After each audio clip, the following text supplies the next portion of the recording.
again, like if you want to be a strong athlete, a strong cyclist, you want to excel in training and translate that into racing, you have to, just like you're following a training plan, just like you're, gotta eat. Yeah, you got to eat, and you have to, just like you're buying power meter and buying nice bikes, you have to put an emphasis and care about what you're putting in your body, because it's literally the fuel that fuels your body to perform. And so obviously off the bike, winning in the kitchen stuff is one thing, but once we're, on the bike, it matters a lot as well. And again, this is also going to be very different for someone racing, an hour-long crit versus someone that's training and racing for the Dirty Kanza or something like that, because those two athletes are, not only using very different physiological energy systems, but they're also requiring very different nutrition plans. And so we have to, be able to find answers somewhere in the middle. Yeah. Should we just tell cyclocross and crit racers what they should eat and then just move on to the rest of everyone? Yeah.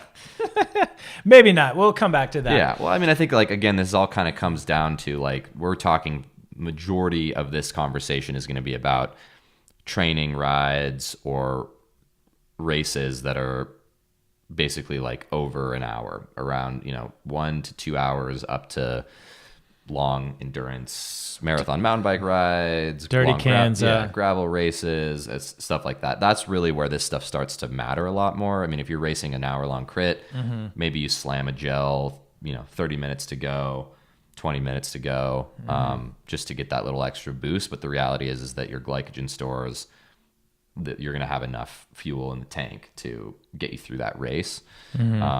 But as we'll talk about, once you start getting into those longer and longer events, it's where you start to get a little bit depleted. Yeah. So I'll give you the coach rec first, right off the bat, and then let's back it up and let's talk about glycogen. Yep. How about that? Cool.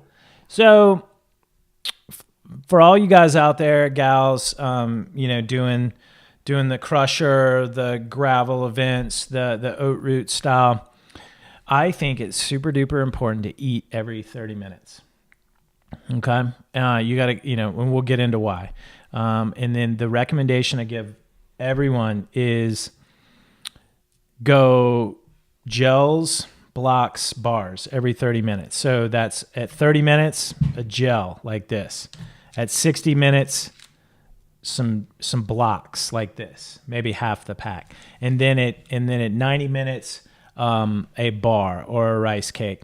And then at 120 minutes, you rotate back to your gel. And then at 150 minutes, you're back to this, and just go through that rotation.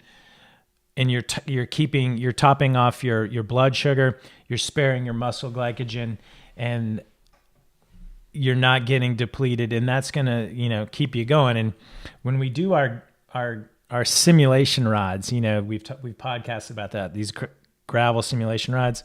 That's when you figure out if this rotation works or not, whether you get an upset stomach, or whether you bonk, whether you need to eat more. And so we'll get into that.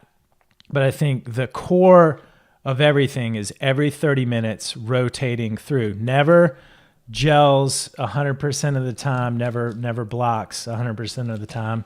And then what we'll also talk about is the logistics. You just can't do a rice cake or a bar every 30 minutes. That's, a lot of times you're just riding too fast or breathing too hard to inhale it.